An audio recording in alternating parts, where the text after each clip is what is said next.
post and actually do a proper welcome. So welcome, Anna, and thank you for joining us for the session today. And I'll let you do the introductions yourself. We're recording the session as the artificial voice has just said, and yeah, take it away. Thank you very much for coming. Oh, thanks for the invite, and thank you everyone that's made it to the end of the day. I know it sounds like you had a really good day. Sorry I couldn't be with you earlier, but I'm really glad to be with you this afternoon. So I am going to share my screen now. Let me try and do that first to actually show you my slides. That will help. Okay, hopefully you can now see my slides. And I can't see you. How can I see you? If you can't see my slides, can someone tell me? I'm just going to assume that you can see them. Yeah, we go to I can't see you now. Okay, great. Brilliant. Yeah, so I'm Anna, and I'm one of the conveners of a movement called Social Care Future. And I'm going to tell you a little bit about Social Care Future in a minute. But the other thing about me, I guess, that is why I'm here and why I got involved with Social Care Future, is that I'm somebody myself who draws on social care, and I employ PAs using a direct payment. So that's, I suppose, why social care really matters to me. So this afternoon, we're going to look a bit into what Social Care Future is, give you a bit of an introduction, what we've done so far, and what we want to do moving forwards. But then really what I want to do is talk about some of the findings of an inquiry that we've recently done, and then have a conversation with you around how the co-op model might be play a part in that, and actually what we want to do moving forwards. So I'm hoping this is going to be quite an interactive session. So first half will be listening, but then the second half I really want hopefully to take part and be engaged. So if you have thoughts and questions as we're going along, write them down. You can put them in the chat, and there'll be a chance later on to sort of share them and contribute. So really at the heart of Social Care Future is our vision. It's fairly simple. We all want to live in the place we call home, with the people and things that we love, in communities where we look out for one another, doing things that matter to us. And that was the first thing that we really did as a movement. We co-produced this vision with lots and lots of people. It took quite a long time to get to it, actually. And in one way, yes, it sounds very, very simple. I think what's powerful about it is that actually this applies to everybody. This isn't just people who draw on social care or may need some support. This is everyone wants in their lives. And I think that's what's made it quite a powerful vision, and means quite a lot of organisations and areas are now adopting this as their vision for social care. And I guess it's sad in a sense that we had to make this division and say, this is not what people are experiencing, but this is what we think everybody, regardless of their age, disability, any support needs, should be experiencing. So why did we start Social Care Future? About a few years ago, it kind of started really as a bit of a protest against a large conference that happens every year, and didn't involve anybody with lived experience of social care. And I was told to my face, this is not, well, it isn't a conference for people with lived experience, you know, and we felt really that actually that was really wrong. If social care was being discussed with the senior people from a sector making decisions about social care, that actually people with lived experience needed to be there, have a voice, and be a part of that conference. So we put on a sort of alternative event over the road, a 2-day festival. And at that event, we had a real mixture of people with lived experience, but also people who work in the sector, senior people who are like directors. Anybody and everybody was welcome, and everybody had a part to play. And that's really, I think, kept going through Social Care Future, this idea that actually it's all of us together. It's not an organisation, it's not a thing, it's a movement, and it's people, and anybody can be in there. So at the heart of it is just people that believe in our vision. If you think that everybody should experience that vision, then you can be a part of Social Care Future. We're not an organisation. there's 4 of us that are conveners, but the rest of us, it's just the people that make the movement. And we realised after that event that really there wasn't much ambition around social care. There was a sector that talked about crisis a lot, but it didn't talk about people being able to have really good ordinary lives. So that's where we thought there's a gap here. We need to be saying what social care should be, not what it is now. And that's why we decided that after that first festival, we would keep going, and we've had lots of events and things since then. So really we've got sort of 4 streams of, I suppose, strategy at the moment. The first thing we did was we started with that vision. And that vision really is, you know, I use it every time I speak at anything, anytime I meet people, you know, that is the heart of what we do. But we soon realized that the vision itself wasn't enough. We needed to change the story around social care. We needed to be offering solutions, and then we wanted to build a movement. So this, you've seen the vision already, it's just in a different layout. But it has now been adopted by the local government association, quite a few areas are using it.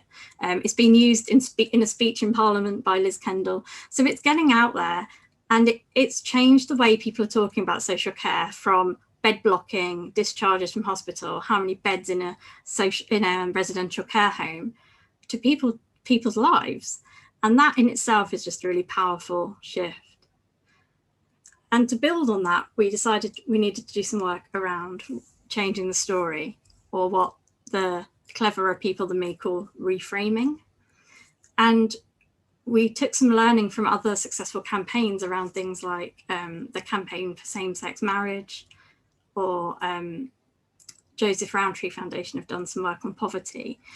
And we said, actually, if you talk to the public, we did some research and we asked the public, what do you think about social care? And all they talk about is health, like NHS, or they talk about it being in a crisis, and they talk about residential care homes. And we thought, no, we need to change this. We need to be saying it's about people having a life, that social care is not a thing, it's about people's lives, and it's about connection, and it's about enabling, rather than it just being a thing in crisis and 15-minute care calls. And if no one's telling that story, how can we get anyone to support social care? So some proper work research was done with 2 organisations called Salvation and Equally Ours, and they tested our narrative, our vision with the public. And then they developed a narrative around what social care should be and tested it with the public every step of the way. And actually what they showed was that after they saw our narrative of social care, the public were more likely to support social care, they were more likely to support funding it, they were more optimistic about social care, and that they changed their perception from the words that were quite paternalistic, or words that people would use, sort of looking after the vulnerable and those sort of things, to actually associating with people having choice and control over their lives. And we published that as some research. It's all available on our blog site if you're interested, and I can share the links. And part of the reason for this was that we want to build a movement. We realised that actually social care for a long time has been talking about that we're in a crisis, but it's not worked. The politicians haven't really engaged with it. They haven't done what we need them to do. So we're using that narrative and that vision to try and get wider public understanding of social care and support for social care. So that's another part of what we're doing. And third part was offering solutions. So we called these glimpses of the future. Some of them are here on TLAP's Innovations in Community-Centred Support. Everything's got such long words, but I just call it the rainbow. And there's some really great things that are happening there, but we realised that these are often quite small organisations, a bit like the Co-op could be. I don't know if you are on there or not. If you're not, I think you should be on there. Often quite small things that are fantastic, but they don't grow, they're not able to flourish, they're not able to be replicated because the system, the wider system, just does not allow for these sort of innovative and new ways. But we actually think they're really important. So we tried to connect people doing these things and to amplify them and to share the great examples of what we know is happening out there. And as part of that, we decided to hold the inquiry, which was the bit that has taken a lot of my time in the last year. And we called it Whose Care Is It Anyway? Whose Social Care Is It Anyway? Sorry, that's a typo.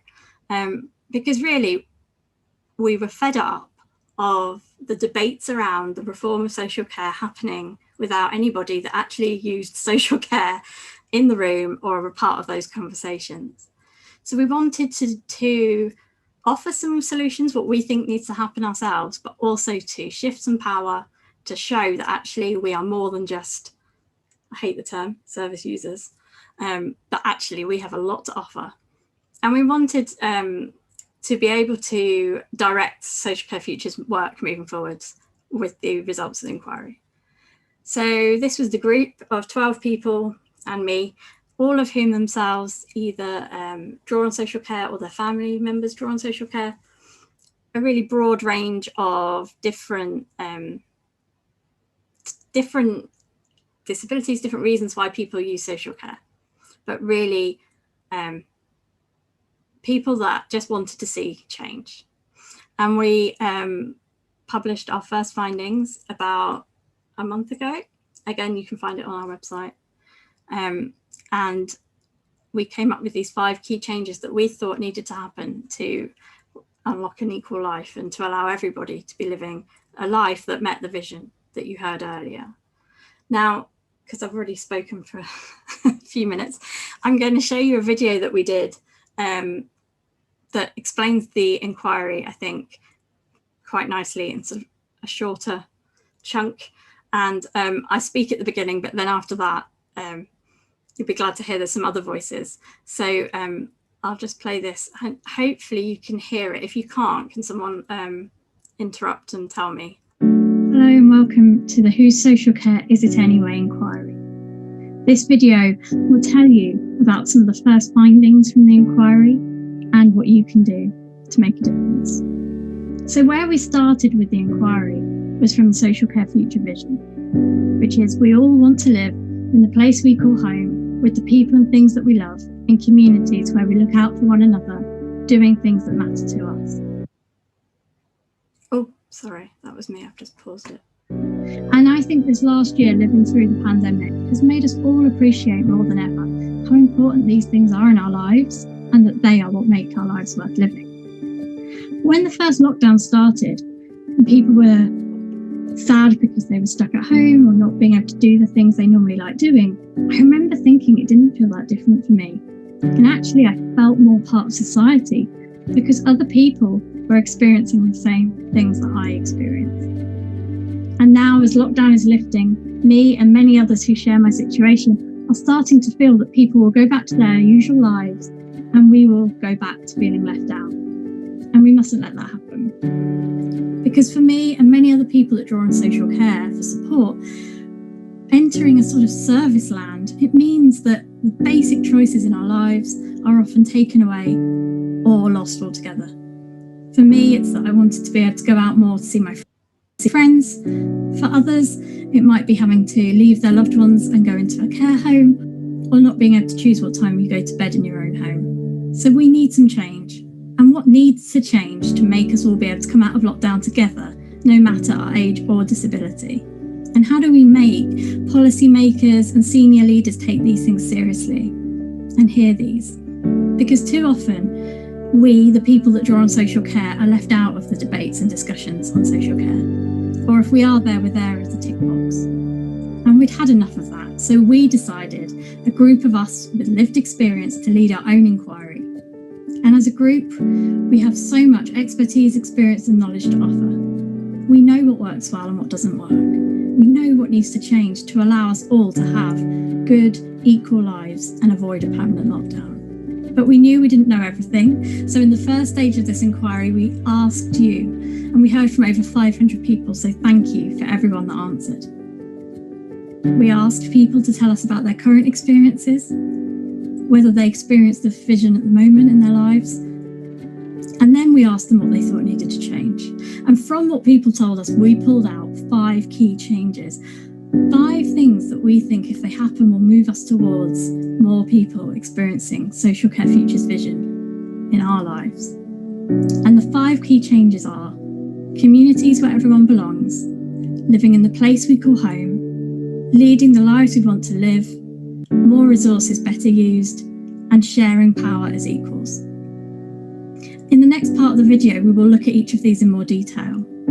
There's nothing new here, but these are often the things that are ignored in the discussions around reform. Too often it focuses on how social care will be paid for. We strongly agree social care needs more funding, but we worry that if it just gets more money and it's spent on the things it's currently spent on, nothing will change and we will be stuck in this ongoing lockdown. It's also clear to us that there are people that are experiencing social care worse than others and many inequalities, and we need to make sure that we use this inquiry to look at those as well. So that's all from me for now. Thank you. Hello, my name's Scott and I'm going to tell you about Key Change 1, communities where everyone belongs. People told us that they feel disconnected from the world around them without the support needed to be part of their communities or to share their gifts and talents.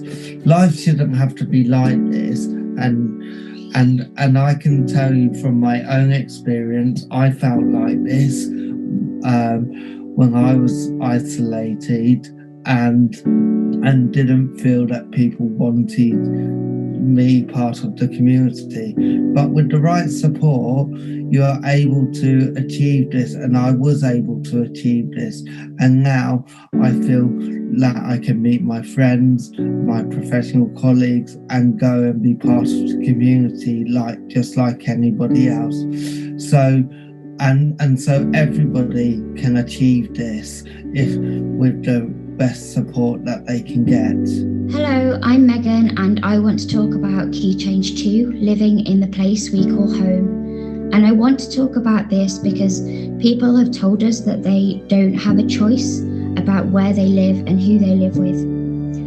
Being home to me personally has always meant somewhere to feel truly safe and held, and somewhere where there is real connection in those relationships. Shared lives help to match me with my carer on a deeper level than just what physical needs that she could provide for me. We have a real connection that adds so much value to our relationship, and that's what makes it feel like home to me. Hi, my name's Sally Percival and I'm from the National Co-Production Advisory Group. Key Change 3 is leading the lives we want to live.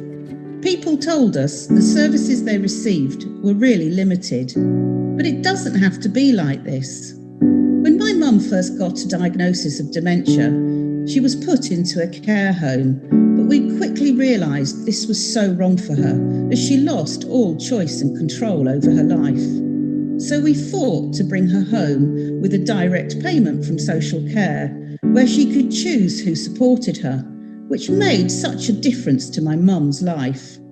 Importantly, this enabled her to die in her own home, in her own bed, surrounded by her family and friends. And it should be like that for everyone. My name is Clinton Ferguson. Key Change 4, more resources, better used.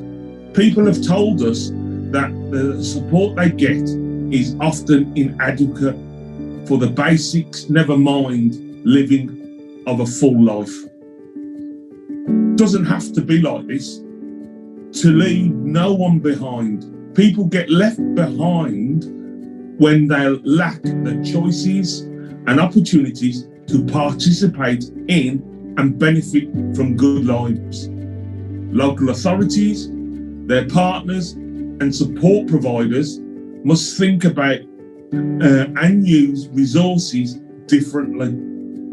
Start from asking how to support good lives in strong communities, not traditional services. My name's Isaac Samuels. I'm a member of Social Care Futures Inquiry Group.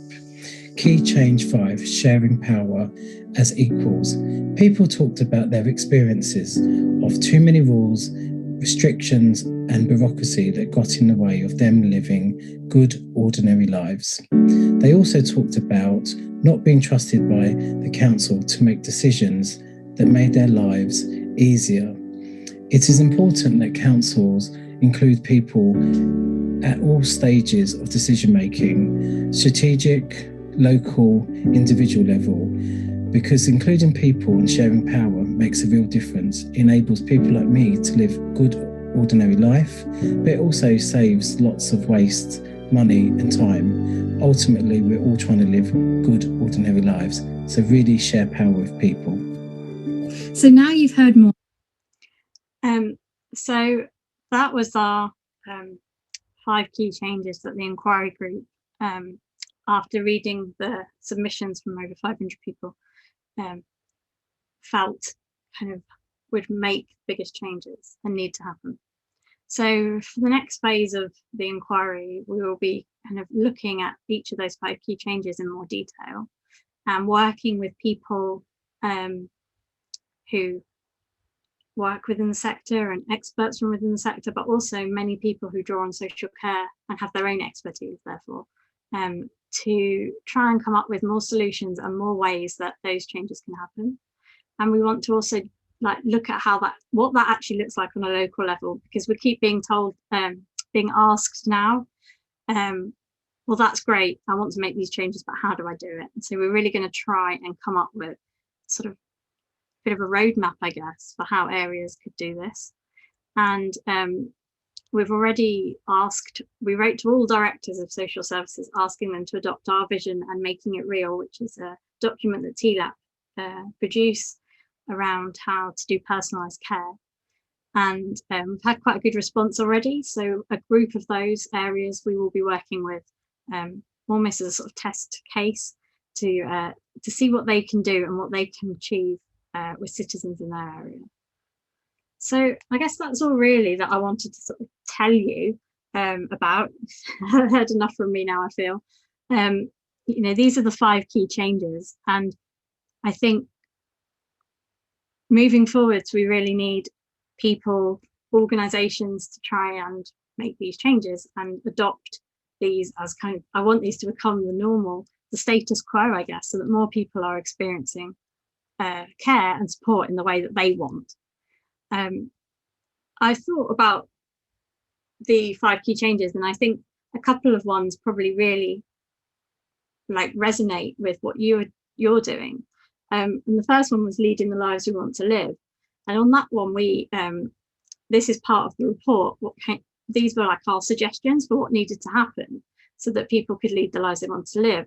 And it's all about people having support and flexibility and systems that allow people choice and control over their care, and having the support to do that, because so often we heard from people that actually the administrative burden and the burden of all the rules and things like that often put people off being able to employ their own PAs or have the support that they wanted. So I'm going to stop sharing my screen now so I can actually see you all and we can actually have a discussion. But really, I just wanted to start by looking at some of these questions and think, well, actually, how does the co-op model, how do you enable people to live the lives they want to lead? And what might be challenges for making that happen in other places, but also what are the opportunities and what can we learn from that? So I'm gonna, how do I stop sharing? Yeah, hi. And oh, there's lots in the chat. I haven't, no, that's, oh no, that's all right. That's not, that was previous chat. So I don't know if anyone had any questions from what I've just said or wants to come in. Oh, I see a hand up, Cheryl. Yeah, I'm part of the movement. So great to see you here. I'm also a cooperator. I'm the co-chair of the Cooperative Party's Disability Forum. And the Cooperative Party is consulting on street, which again is very important to us because they were looking particularly at the financial aspect, shops, businesses, etc. We were looking at the fact that we just can't access the street. So it was, those things came together. We used the report. We did acknowledge it, but we did a consultation for the whole network, and we more or less replicated, as you would imagine, the report, because it was a forum of disabled cooperators, and we basically were saying the same things. So we acknowledged that we were saying those things, and we put in our submission to the Co-op Party, and we will be following that up through the NEC and the officers to make sure that they're acknowledging our endorsement of the work that you and we have done. So there's that. And just before you came on, Rose Marley, who is the CEO of Co-ops UK, presented and talked about the strategy for Co-ops UK as well. And just to explain the difference, the Co-op Party is a political party of cooperators. So that's individual members. Co-ops UK is a membership forum of cooperatives. So it's organisations. And Rose was talking about how we can influence, impact upon the strategy from Co-ops UK around social care. So in terms of cooperation and a chance for yourself and similar organisations to work with cooperators, now it's absolutely the time.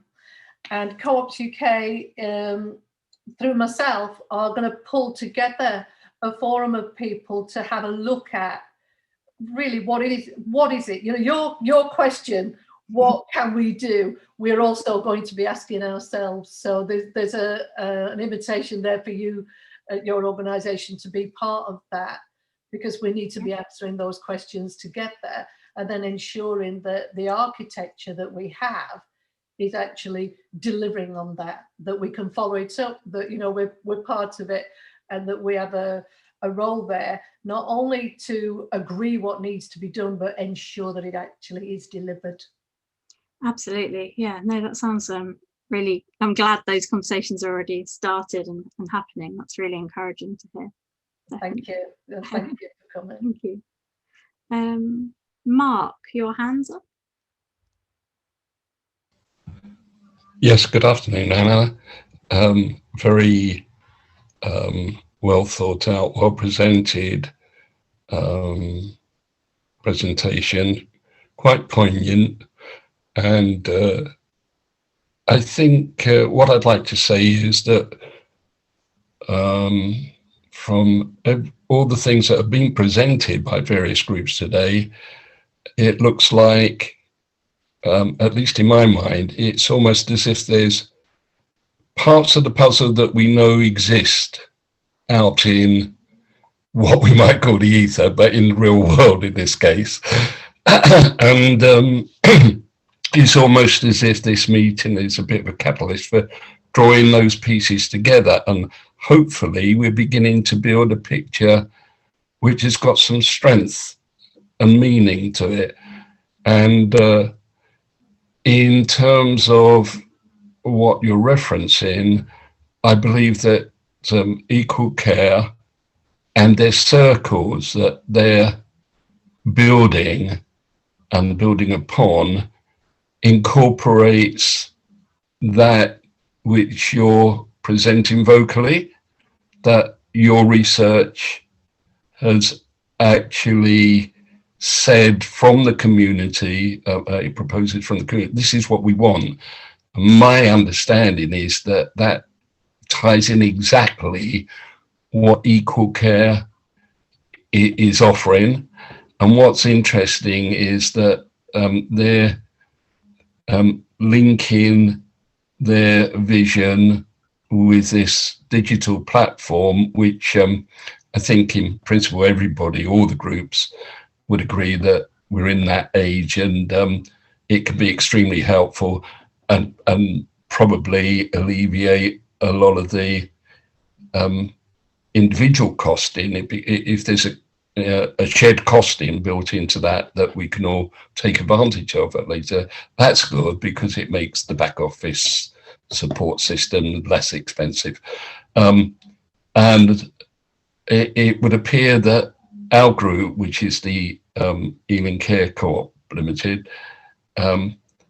that's the general vision, although we haven't got to that point yet.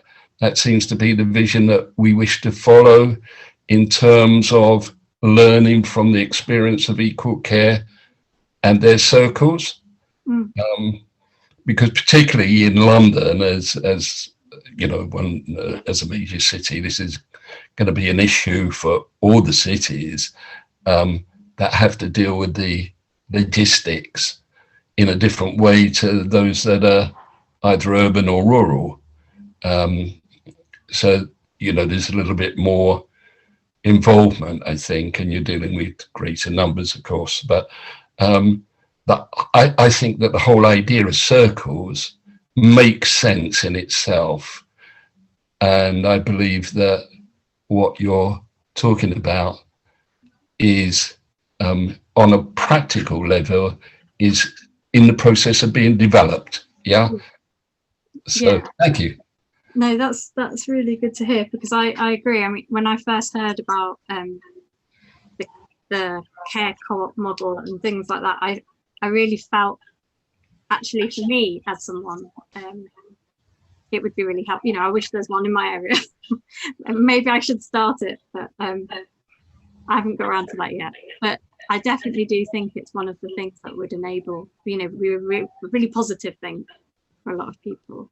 So yeah, good to hear Maybe you're that's one up in Ealing. Maybe that's one for Co-op UK. I mean, they're asking these sessions, what do you want from us? What can we do? Maybe that's one we should put to them. What could you do for your area? You know, can they be an instigator, you know, for this happening? Because I think we'd agree that it's the idea is an acceptable and probably preferable model for most areas, and they in some way could be a bit of a marketing arm. You know, let's make it known in the area. So if you put up your hand perhaps and say, can you help, they might come in and go, well, you know, let's give that a shot. Let's do a pilot project. Yeah, I'll have to have a think about. Okay. I'd also say before I commit to anything, but yes, no, absolutely.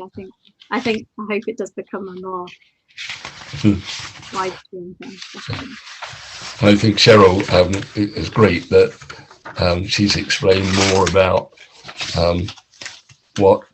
how the co-op itself is structured, and it's great to have somebody like that on board who I know, given the opportunity, is really jolly along those people that keep making the decision makers, the ones that we need to get at, that perhaps have the power in terms of, especially in terms of expenditure, how it's allocated, and actually involving the people that matter, which are the people that need the care and the people that give the care. Thank you. Thank you. Yeah, it's interesting that you mentioned power, because that was kind of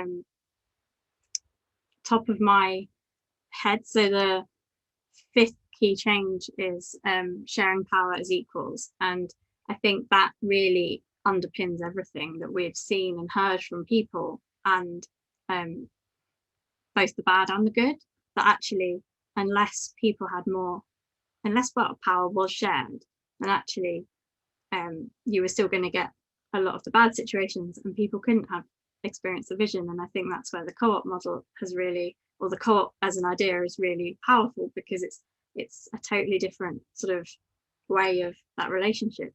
And actually I had put, if I share my screen again just briefly, I have my next question was, sorry, I'm not very good with the tech. I think I'd be good at this by now. You know, what, like, actually about the power, and like what stops the system, in a sense, giving away the power, and what do we need to do to try and allow like power sharing to become the norm? Because I think at the moment it really isn't. I don't know if anyone has any thoughts on this. Like, if you were hoping I was going to come, by the way, with like any solution, like the solutions to all this stuff. No, I want you guys to work and like part of it as well, because I think it's learning from each other and having these kind of discussions that mean we can learn together. And if I may add, I think that part of the problem that we're trying to reach is the way in which councils, being the one of the main, if not the main, purse string holder, being inculcated with this approach to the provision of social care, that there's a mixture of, we have to put it out to as a business model, right? So although we know that we have to have a business model to operate finances within any structure, I mean, you know, any structure at all needs a model. I think that there's this conflict that we're trying to get to a point of receiving funding in order to provide the care that's needed, because already there's a tremendous amount of loving, unpaid for care given with it. And if it wasn't for that, I think we'd be in dire straits. And they're operating, because of central government's edicts, within this business framework, and it needs a change, quite a sea change, right? I mean, if I can give a local example, I'm sure that there's this type of model within all of the areas, with all the councils, although maybe somebody will be able to tell us of a different model. Our council in Ealing has a dynamic purchasing system, and it serves a good purpose in as much as there's a level of control in terms of, I don't know what's the right terminology, but certainly the level of entrance you have to meet a competency level to be able to tender, right? But its approach is very much, well, we've got to be seen to be fair to the marketplace. So that's a very business-like approach to it. I think that there should be a different approach to social care where it's provided not for profit. Yeah, one of the things that we're discussing with, say, like when I've met with the LGA and the president of ADAS and people like that, is about how they can start to shift the funds from the sort of traditional models where the money's already currently going, and actually to allow some of that money to go to sort of more the new ways. I can see some hands are up now. So Veronica, I think you were next.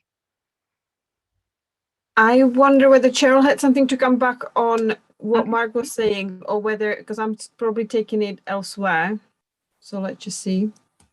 If not, I'm happy to go. Yes, I wanted to come back on the question about cooperatives and why we haven't done as much as maybe we could have. And I think that's, for me, it's because of traditionally the cooperative movement had come through the retail societies, etc. Okay. And saw itself as a movement of businesses and not a movement of people. And within that, there was still, my grandchildren are in the background now, by the way, so I'm sorry about that, but they're as common as I am. It's a genetic thing. That it's taken, change agents have been part of the co-op movement since 2009.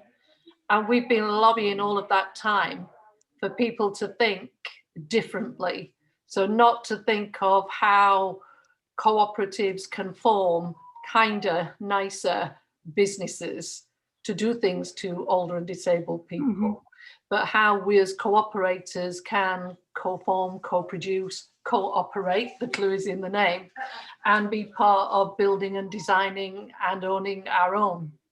Yeah. And it's, I must have got some stamina, because from 2009 to 2021, we're on the starting blocks, I believe, to start doing that now, and we're just starting to have those conversations. And so, with my other hat on, to quote Emma, back in the world out with the co-op movement, where I also exist, I've been part of that lobbying around co-production, around putting the public back into the public sector, removing the state, all of that. And it's only now, in all of those years, it's only now where people who've been working very hard outside the co-op movement, we're having our day. So I'd see myself as obviously part of your movement and the work that we've been doing outside the co-op world, inside the co-op world, to a point where, as a CEO of Co-ops UK is saying, what is it you want us to do? Yeah. Well, that's an open invitation. What do you want us, do you need us to do? Yeah. So really, and I'm not saying this is day zero, nothing happened before that. A lot of hard work has been happening to get us to this point, but we are at this point, and really, from this weekend, we really need to be talking about coming together so that we're talking to ourselves as cooperators, but talking to all the potential cooperators outside of the movement who have been having very similar discussions, lobbying, etc., so that we increase our number within the co-op world, and we increase our identity and our way of looking at cooperation. And so we start to look at legal personalities that are not primarily businesses, but have a business function in order to do what they need to do. I think the point you make is really important, is that transition from services, thinking that they are what you described as sort of a business doing to disabled and older people, but actually no, this is about people, but you are the ones, and you are and it's doing with and co-production and all of that. And I think that sounds like you've gone a really long way on that journey already, and that is the vital shift. I think I'll take Veronica now, and then Kelly and Brian. Great, thank you. I wanted to sort of bring in what we've heard from Emma previously, and what maybe sort of John might be able to sort of go in as well. Emma had a really interesting point about talking about changing how things are run throughout the time, because you've learned and understood that the balance of power within the organization has actually moved away from what you wanted. You described that you had a facilitator who was sort of leading the teams, and then you realized actually, or was leading something, and then you realized actually you just named somebody who's a manager something else. And you, instead of me saying that, would you mind just sort of saying that, and also like how you've unpicked that it's actually happened and what it meant to do the change, basically, because that just feels really interesting, because sort of we're talking about the structure beyond, but also within what we're doing. Some of the people mentioned earlier that being a cooperative doesn't really necessarily mean that we cooperate. It's not implied. And then there are other organizations who might not be cooperative in terms of structures, but they cooperate as they work. So it's the within we need to keep looking at, as well as like beyond. And it sort of does start with us and being able to question how we do things on an ongoing basis. Thank you. Thanks. John's just saying John's note in the chat, like, yes, exactly. I think there are several care co-ops in this room, and we're all trying different delivery models, and that's amazing. But we're all co-ops, and so it's that sense of like freedom and experimentation, and the like kind of it's okay that feels very much part of being a cooperative. With the facilitator, what we did was a kind of a role analysis. So the more things that you load into a single role, the more power accrues to it as it starts to kind of, so the facilitator ended up being a real, like both a bottleneck in the sense that they were the ones who were building the teams and doing the matches, but also there's a real information asymmetry there. So in the same way that, the manager gets access to everybody in the organization, so every care worker's experiences of the job, or every person getting care and support, the facilitator role ends up with just simply more information than anybody else, which then puts them in this unique position.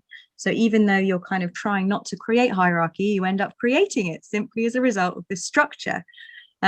So obviously, with regards to data protection, consent, and how much information you can share, redistributing that information so that it is held by groups of people who are also doing work, rather than going, okay, only the facilitator knows about whose availability is on when, blah, blah, blah, feels like such a gut shift. And that came about first through a kind of noticing a culture thing. So if people are going to the facilitator a lot and you're like, why are you coming to me? And you're like, okay. But then it turns into kind of, you put your analysis hat on, and look at all of the different things that person is doing in the role, and where they are operating as the gatekeepers, essentially, within the organization, and going, okay, right, how do we split this out? How do we take it out? Put it working within small groups, rather than having it kind of invested in a single role. Wow, very juicy, quite difficult. Yeah, absolutely. And this stuff is not easy, and I think especially around sharing power, I think the key, like what's really powerful is that you were prepared to, you were open to acknowledging that and exploring that, and then trying to find. And I think when it becomes worrying for me is when like organizations say, oh no, we don't have hierarchies or whatever, but then quite closed down to the realities. And actually for me it's that sort of reflecting all the time, like checking back and sort of on how we're doing and what we're doing, and how does things feel still, and are we still, because it's so easy to slip, totally not even notice almost that things are changing, and not, yeah, no, that's really good. I like that, power analysis. Kelly, you had your hand up. Oh, yeah, thanks. Thank you for the presentation, and all of this I agree with a lot, and there's loads of things I've been scribbling notes all over, so I'm trying to organise what I want to actually say here. But yeah, I suppose I was just thinking about your kind of the 5 key principles changes. Sorry, I can't remember what you referred to them as. And there's loads of things I could say about them. Just pick up on a few of them. And I suppose just in terms of me, I'm a researcher at the University of Birmingham, and I'm doing a project at the moment on social enterprises and social care. So I suppose I'm kind of coming at it from the sort of co-ops as being one of many models, and actually some of we shouldn't be afraid to think about diversity of delivery models. And I suppose one of the things I'm trying to unpack in the research is does organisational form matter, and it's more about the kind of social principles and aims of an organisation as opposed to what it is. But I suppose that, so maybe thinking again, there's been a bit of a conversation around profit and thinking about your more resources better used principle, and so that's where sort of organisational model can really come into play, and thinking about the sort of, obviously we could all have experiences of large for-profit care services that, the 15-minute visits and all that kind of stuff, and if you replace that with a micro enterprise, a social enterprise, a cooperative, actually you can really address that one. And then it sort of led me also to think about sort of innovation and what co-ops and social enterprises can do in terms of innovation, both in terms of services. And I've been kind of doing some work around innovation and the sort of different types of innovation. So innovation has been about working with different groups of people and co-producing services and just delivering care in a more personalised way. And it's interesting having conversations with people about innovation, and again speaking to these different principles. They very much come out, and people often talk about them as innovation in care, and I kind of just think, well, hang on, isn't this just meant to be how care should be? It's crazy. So yeah, I'm kind of going off on a bit of a tangent, but there's so many things going around in my head here. And just thinking about sort of innovation as well, and picking up on the councils, it's about councils also being more innovative and thinking outside of the box, and you do get, and I've been speaking to a lot of the different councils, and you've got some fantastic cooperatives, or particularly the sort of social enterprise type models, micro enterprises in certain areas, you know, micro enterprises in Somerset, for example. And it's often about the sort of buy-in of individuals within councils, or individuals in particular organisations that drive this. And whilst that's great, actually, I sort of agree that it needs to be more wide scale than that if we're going to actually kind of move forward. And I think you've definitely got the right changes here, and there's so many ways of looking at it. But yeah, as I say, I've been looking at sort of social enterprise as an organisation. So it's just, or sort of cooperatives as an organisation. There's also the way social care is organised as a whole. So sorry, a bit of a ramble. That makes some level of sense. I know there are lots of different types of I suppose, well, models out there and different structures, and people like community catalysts and things like that. I think you had Sian at one of the sessions, who I know very well, and so there are lots of different ways, and I, to be honest, I'm not wedded to a particular might be the wrong thing to say here, but like, I don't think there is one particular model that is going to be the solution. And actually, in one way, that might be a problem, because I think what tends to happen is things start really well. This is just my view, but like, they're really great, and then the system tries to systematize them and make them happen everywhere, and they lose the fundamental brilliant thing that made them great in the first place. So in a way, I don't want us to come up with one thing and go, every area needs to put a co-op, or every area needs to have community catalyst, or whatever it is, because then I think what it would get destroyed, because the less understanding local authorities would just try to control it and would want to put it into their systems, and it would lose the things that make them great, I think. So I think that's a real tension and a challenge for social care. Like, how do we allow those things to grow without them becoming then too much like the system that we're trying to sort of change? Yeah, they're often pushed into growth as well, and that just then throws away from everything that they were trying to do in the first place. So these community organisations. Anyway, I'll stop talking. No, it's great. Thank you. That's really, really good to hear. Brian, I think you were next. Yeah, thanks. It's very interesting what you said there, and yeah, not all local authorities are the same, and we're lucky in Ealing because it was their initiative that's part of their manifesto of the Labour controlled council, and they were very keen, and they sent around a circular to everybody who's on direct payments, and that's how it started. And they gave us 10 grand as to help us out with the initial costs, and they allowed us to meet in their one of their rooms. Mm-hmm. So that was very helpful, and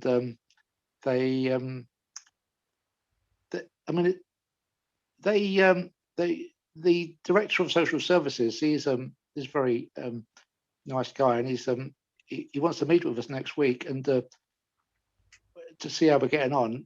And although we have to compete with the market, what we're trying to do is does tick a lot of boxes because of the fact that we're going to be keeping things in helping the economy and the local workforce and all that sorts of stuff. And the council are really keen on co-ops. So they have this idea about wanting co-ops for all sorts of things: housing co-op, workers co-op, and I don't know how to get on with those other co-ops, but I just know that they've been very supportive for us. And we're lucky that one of our group is an ex-councillor, David Rogers, and he was been involved with the co-op movement for about 40 years. So he's been very helpful to navigate us through all the bureaucracy of setting up the co-op. So we are, I suppose, lucky in those respects. So it just, yeah. So try to get help from your councils, and yeah. I mean, some of the councils just might need to be educated a bit, perhaps, as well. So good luck, and thank you. No, that's really good to hear that your council's been so supportive. We have got a group of directors that we sort of see as the sort of more progressive or more in line with our sort of ways of thinking that we sort of work with more often. Don't actually know if Ealing is one of them, but I think we're taking the sort of view that as more areas start to do these different things and they see other, we're hoping that as they see other directors and other areas and councils doing these sort of things, that it spreads in a sense, and that other areas that are maybe more reluctant or a bit scared or whatever, it's stopping them from taking it on, become more willing to do these kind of things. So I'm glad that yours is being really supported. That's really good to hear. John, I think this will be the last one, because then we're up for time. It's gone fast. Okay, thank you very much, and nice to see you, Anna. And thanks very much for everyone for taking part today. For me, there were just two kind of observations that came up. The first is, so we have a model of our kind of cooperative within North West Care Cooperative. It is different to some others, and the variety and diversity is good, as I think is said in the chat. What does strike me as really quite important about anything that seeks to try and avoid hierarchy is actually to base it to be as digital as you can, really. And I think that's one of the huge strengths of Equal Care. And I think we would like to be more digital, because it does strike me that digital technology does give you the potential to try and remove that degree of hierarchy and make information available to everybody in a fairly kind of egalitarian sort of way. So I think that whatever the solution that we want to do that is going to be a digital one, I would argue. And I think the second sort of contribution to make for me is, I think there is an issue in terms of the diversity of the market, probably in terms of scale, because I think our model works quite well on a small scale. I'm not sure whether we would lose something if we tried to make it operate on a much larger scale. And of course, if you're a commissioner, you're looking, I suppose, for some kind of fairly bespoke services around certain things that could be relatively small, but you're also looking for some stuff that can operate at quite a scale and could take on kind of new clients or user members, or however you want to describe them, quite quickly, which is something that we would struggle to do, because we have more of a kind of relationship build to happen in order to do that. Yeah. So I think for me, those are the two kind of challenges within the diversity of the workplace. And I think that, digital is going to have to be in there, whatever you do, and almost becomes an approach like kind of cooperative principles, and is almost as essential to it as that.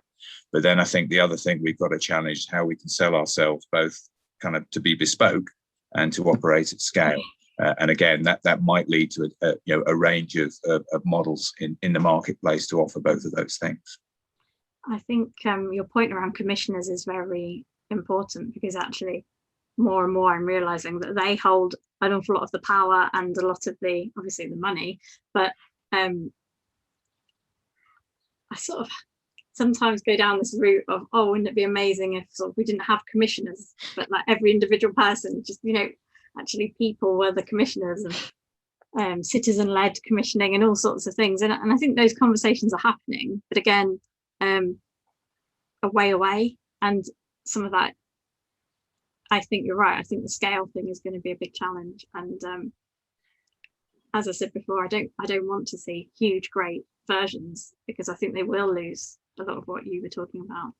So it's maybe how we can convince areas that actually having lots of small things is okay. You don't have to have the system loves standardized approaches and experiences, and actually no one's lives are standardized. We're all different and we all want different things. So yeah, thank you. That's good points. And I think I'll hand back to Veronica, because I think my time's up. I mean, thank you, Anna. We did start a bit later, but it feels like it has sort of come to a closure now, with people have asked the questions. And I mean, we just need to it just feels like we need to hold on to all of these things, because a couple of years back, there was no Equal Care Co-op. Yeah. And a few years back, there was no Inquiry. And a few years back, there was no North West Care Co-ops. And they're here now. And whether that's 5 people now and 10 people down the line and 20 people, a few months later on, it's happening. So we must be doing something right to just be moving ever so slightly. And us coming together just feels like, we might find a way to crack the thing of, oh, how do we do it at scale then?